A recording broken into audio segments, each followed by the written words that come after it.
Hey everybody, welcome back to Nerd News Today. I'm Matthew, and today we're taking a look at a wrestling figure that isn't from Mattel and it isn't from Jazzwares. Because today we're taking a trip to Boss Fight Studios to check out their latest Legends of Lucha Libre Fanaticos figure of Ultimo Dragon. And I have to tell you guys, in a lot of videos I will say things like, oh, it's highly anticipated or I couldn't wait for it. This figure, I think I have waited most of my adult life to get my hands on. And no, Boss Fight Studio is not responsible for that. Ultimo Dragon has been one of my all-time favorites since I was probably in high school and I started to really expand my knowledge of pro wrestling. I would say up until about 2002 or 3, Ultimo Dragon would probably have been like my #1 wrestler. And even today now, beyond that, I would still put him in my top 3. He might even be number 2, just right behind Kenta Kobashi. It's hard to say, but Ultimo is still very, very, very high up there in my list of all-time favorites. When he joined WWE, I was so excited to also have him in a video game and realized that I was going to finally get some posable action figures of him, even though his time was completely squandered there. So yeah, when I say I've been waiting a long, long time to get a good Ultimo Dragon figure, I mean it, because that Jax toy was kind of trash. Now fast forward to the 2000s, and Boss Fight now is doing their Legends of Lucha Libre series, and my light just did a flare flop. Okay, guess we're just going red today. Fast forward to the 2020s, Boss Fight Studio shows up and they start picking up the license to do pro wrestling characters, specifically Lucha Libre folks, and I'm asking them from day one, hey, can you guys get Ultimo?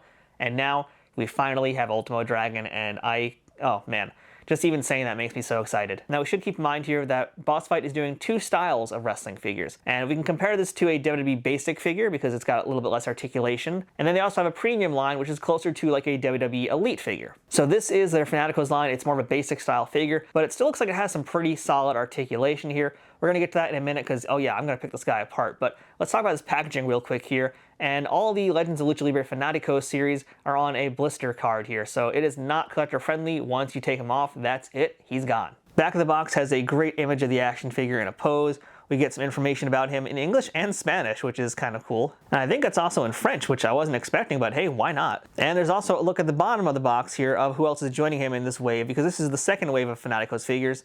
And this one features a young Vampiro, Hijo de Perro Aguayo, and Black Taurus. And it's a very strong line. I've actually seen the Black Taurus figure, and I'm pretty tempted to get one for me as well. But we're going to see how this Ultimo Dragon figure is first before I start buying more of them. So with that said, let's get this Ultimo Dragon out of the box and into the ring. Alright, and we got our Ultimo Dragon out of the packaging now. My initial thoughts on him are, well, you know, this is almost exactly what I wanted for so many years. And what would make it better? Well, there'd be a lot of things that could make it better, but for what I've got right now in hand, this is as close as I've ever gotten. So let's just go ahead and do a quick up and down on this guy just to give a full look at what we're dealing with today. So this is Ultimo in a sort of bluish outfit. Not really a powder blue. I want to say powder blue, but it's more like maybe teal perhaps? I don't quite know, but it's this really nice blue shade. Now, Ultimo's had so many outfits, and I feel like it would be really hard to just figure out, like, you know, let's just do one for him because he's had so many different options. But this color in particular of blue, I mean, it might be like they're trying to recreate that famous photo of Ultimo where he's got, like, all of his 10 title belts holding up together. That was a similar color. I don't quite know if it was exactly this one, but it was close. But again, over the years, you know, he's had so many ones from green, red, orange, pink, yellow, you name it, he's done it. He had a black outfit as well. Literally every single color of the rainbow you could have an Ultimo Dragon for, and it always looks good. So yeah, there's a lot of good stuff here to talk about. Let's just start by looking at the face though and spend some time to talk about whether or not this looks like our main man. So does this figure look like Ultimo Dragon? Does it look like Yoshihiro Asai? I think that yes, they really captured it. You know, it's a tough one because he's wearing this mask, and the way the mask is shaped especially, you know, it does hide a lot of his face. But I think they got that really nicely done here. And that's actually kind of what I was looking for, is I don't really need to see a lot of his face. I just need to see the mask. And the mask is the most important part. And that's one thing I know that Boss Fight Studio does really well based on the other figures that they've done in this line with Rey Fenix, just like they did with Penta. We know they're really good at capturing all the little details of the masks, and this really actually surprised me with how much they did here. Because again, I go back to that Jax specific one, and that was fine. I think he had like, what, 2 or 3 figures with Jax, and they were fine, but they didn't have this amount of detail, and especially not this amount of finer detail. I mean, when we look at the mask, we can actually see some amount of seam work in here. There's actually some kind of almost fabric feel to it as well. It's not just totally smooth. There actually does feel like there's the tiniest a bit of a fabric feel. Same thing with the little fin on top of his head there. The way it's covering his eyes and his mouth, especially the parts that hang down around his neck also, I think they got really well. Also happy that they have the cowl done properly. Or I don't even know what to call this, but this sort of chest piece that he's always had.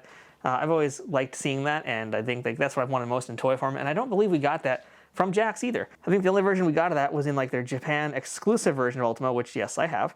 But it was mostly just the cape. This is just the cowl piece here, but hey, at least we have it. And again, it looks really great. I mean, I'll show you guys the back as well. Every little detail is here. They really went all out with this figure. You can see how, again, how his mask was interesting because he did have like all these little hangy bits off the side of it. But again, like, you know, his shoulder parts have all this cool stuff, and there's actual stitching on the gold in there. You know, there's like real legitimate stitching on these pieces. They've really done an excellent job capturing the look of Ultimo Dragon, and especially the look of his mask, because that's such a big part of it. Now, as we go down a little bit, we'll talk about his gauntlets and also his sash, I guess, because that's kind of in the same area here, although it is worth pointing out his body. I think his body is pretty good. I mean, it's been a while since I've seen it, but yeah, he wasn't like a guy that had like a massive six-pack, but he was always in great shape, and I'm pretty happy with his body. I do want to point out he has nipples, and I think this is like one of the first pro wrestling figures we've had ever that has nipples. I mean, you know, the Powertown figures, I didn't mention in the video, I don't think, but like they had the slightest hint of nipples, but no, these boss fight figures actually have nips. So way to go, way to be a trendsetter there, guys. But let's talk about these gauntlets and the sash around his waist as well. So these are, again, very nicely done, excellently detailed. I love that he has the single elbow pad as well on his arm here.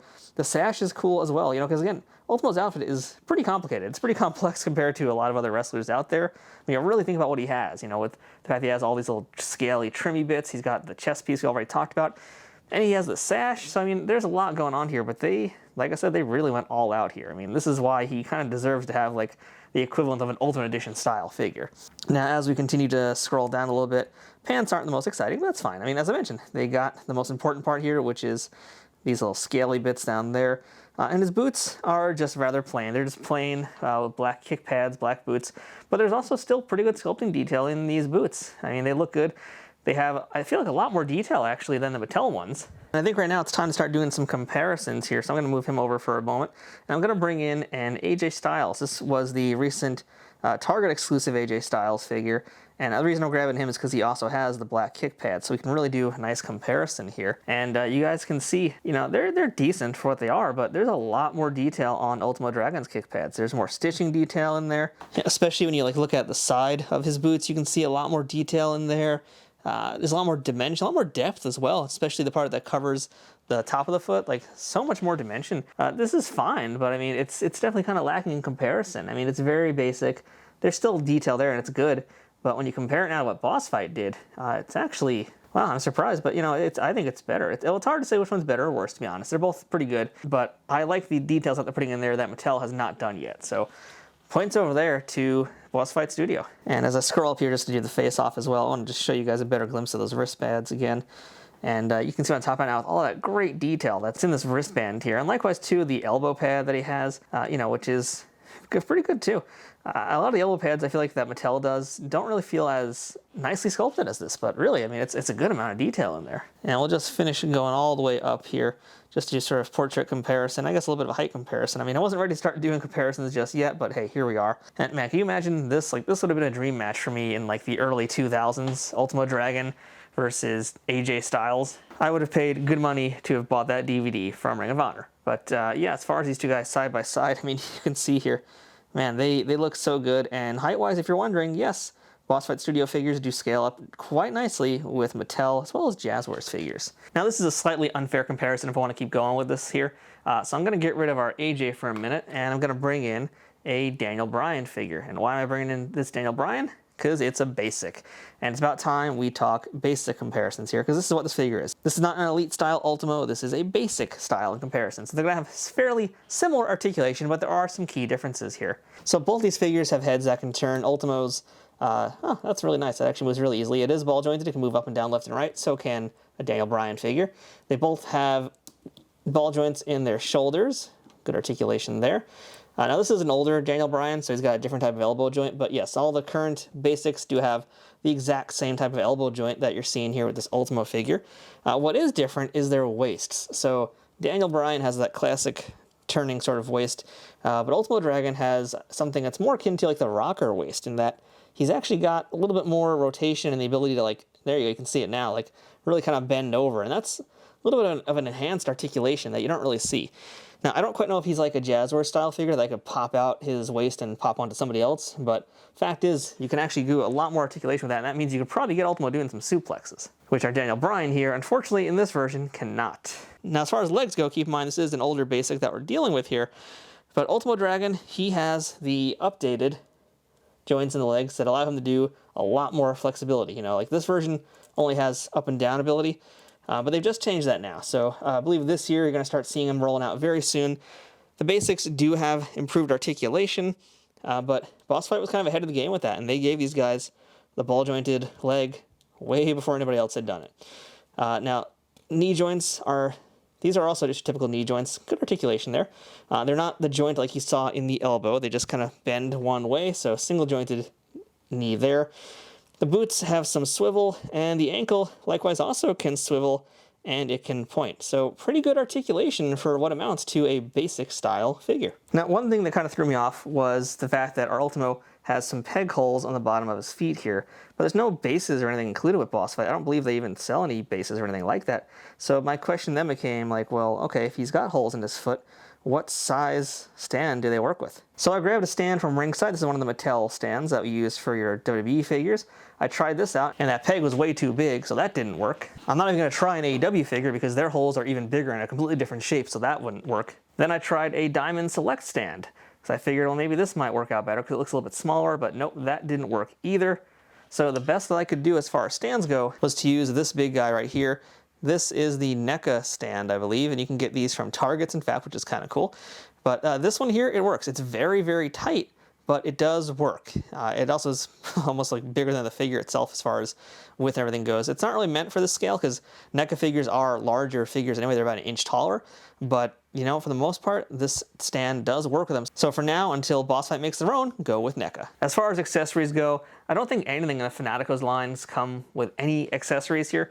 I do happen to have a steel chair, though. I'm just going to try and put it in his hand, and I guess we'll test out the articulation a little bit better here, as well as test out how his hands are, because the hands are very, very stiff plastic. They're very, very firm. I think at least with his elbows, though, the way they move, like we should be able to get this in his hand with a little bit of work, but not too much. You know, like I said, the hands are not flexible, really. Like as far as the plastic that they're using, it's not flexible, but they're wide enough that, yes, he can get this chair in his hands with no problems. So there you go. We got our Ultimo armed with a chair. Not that he would ever need to use it, but in case you wanted him to get more hardcore, you can. And especially because Boss Fight does have a whole line of accessories that they do as well, which are pretty great. So, you know, at least you got some options. But there you go. There's Ultimo Dragon with a chair, something you'd really never ever see him do, I feel like. Not even in WCW. I don't think even WCW would do anything that terrible to him. All right, so let's do some figure comparisons now. And you already saw me use some WWE basic figures, but I'm also going to grab an Elite figure, if I can get this Shawn Michaels to stand up. And I also have an Ultimate Edition Macho Man Randy Savage, just so you can see how he looks, and they scale up perfectly. Really no issues here. I believe that there actually was a little bit of a sizing issue when it came to their Boss Fight Premium figures previously. Like those were a little bit on the smaller side compared to what we're looking at here and compared to this Ultimo Dragon, but it feels like whatever they did, they figured out the problems, and for the most part, it's close enough. It scales up much, much better, I feel like, than like the Rey Fenix did and all those guys. So yeah, these look pretty decent as is. Decent comparison. I think Ultimo's going to fit right in with these. But let's try some AEW figures from Jazzwares. I've got myself my Stinger right over here, and I've got my Kenny Omega right over here. So I think both these guys are taller than Ultimo anyway, but okay, so now the size discrepancy, it makes me really want to check the heights of him to see if he actually is scaling up. But again, for the most part, he might be, maybe now I'm seeing a little bit smaller, but it's not really that bad. I'm okay with this size difference. It definitely feels like the AEW guys are a little bit taller. That could be accurate, but you know, again, for the most part, he is fitting in. This isn't like it's a 5-inch figure trying to stand out. Like it is something close enough with a 6-inch scale that it's working. So I'm okay with that. Does the job for me. That's looking pretty solid. If there's one thing that's really missing from this Ultimo Dragon figure, it is the cape, unfortunately. There's no cape. I mean, yes, of course, he needs championship belts around him because, yeah, now it's starting to look like Ultimo Dragon, but yeah, unfortunately, you know, he doesn't have a cape. I'm hoping that Boss Fight has plans for more Ultimo Dragon figures because there's clearly a ton more colors they could be doing. There's so many options, so many possibilities. And I remember talking to them back in 2021 when I did my digital virtual toy fair that year on this YouTube channel. You can go check out that interview. We talked about this and I brought up Ultimo Dragon and they said they did have many plans for this character. So hopefully that means additional decos and ideally a premium style articulated figure that's going to have all the articulation that we really need to make this figure even 10 times more amazing than it already is. Plus, that means it also has to have a cape, and hopefully maybe it'll have a championship belt. I don't know, but there's definite possibilities, and it's nice to know that there are other Ultimo Dragon figures out there. I know there's currently a Bone Cruncher that's being pre-ordered, I believe, right now, that I actually might get. I'm not really a fan of the Bone Cruncher style, but if it's Ultimo Dragon, I'm going to probably buy it 9 times out of 10. And I'm also optimistic that if his license is out there and it's up for grabs, that maybe Powertown one day might want to do him as well, and they can get the rights to at least one of his championship belts put around his waist as well. So yeah, I'm hoping for a lot more Ultimo Dragon figures in the future. This is a very, very excellent start. It is easily the best Ultimo Dragon figure, period. And I compare that to the Kara Pro, to the Jack Specific. Sadly, there's not much else out there besides like some little mini Staction figures, but this is currently the best Ultimo Dragon that's on the market. The only place to go from here is up. But let me know what you think about this Ultimo Dragon. Let me know if you're going to add him to your collection or not. And better yet, tell me which color of Ultimo you want to see. I'd love to have a green or orange one, but hey, I'd be happy with a rainbow of Ultimo Dragon, so let's just make that happen. If you want to pick this figure up for yourself, I'm going to have a few links in the description of this video below for places you can order him. You can also just go directly to Boss Fight Studios' website and get it from them. However, I will add a little caveat there. I did order this Ultimo directly from Boss Fight Studio, and for whatever reason, people who ordered it from Big Bad Toy Store got it several weeks before I did, and that seemed to be across the board. I don't know how or why Boss Fight Studio botched that up, but yeah, not too happy about that. But regardless, at least the figure came, I've got him, and man, cannot wait for more. So that's our look at Ultimo Dragon from Boss Fight Studios. This has been Nerd News Today. I'm Matthew. Thanks for watching, and we'll see you guys here next time with more in-ring action and everything else we do here on the channel.